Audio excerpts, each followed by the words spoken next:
Si Direk Joel ang gumaganap na roda sa FPJ Batang Quiapo ni Coco Martin. Naaliw lang si Direk Joel na marami ang nagsasabing siya na ang queen of primetime dahil sa kanyang roda karakter sa serye nga ni Coco. Sabi ni Direk Joel, hindi naman ako queen of primetime, si Coco ang king of primetime. Very thankful nga si Direk Joel na marami ang nagmamahal sa kanyang roda karakter sa FPJ Batang Quiapo. Nakakalokang araw na kahit saan siya magpunta, may mga nagpapapicture sa kanya.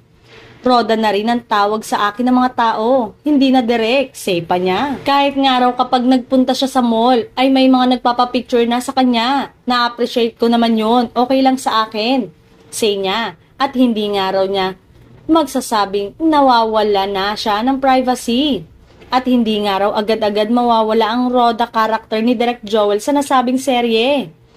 Ayaw ng fans, matagal pa ako sa show, chika niya. Ngayong sikat na ang roda karakter niya. Baka naman bigla umano siyang mag-demand ng dagdag talent fee kay Coco Martin.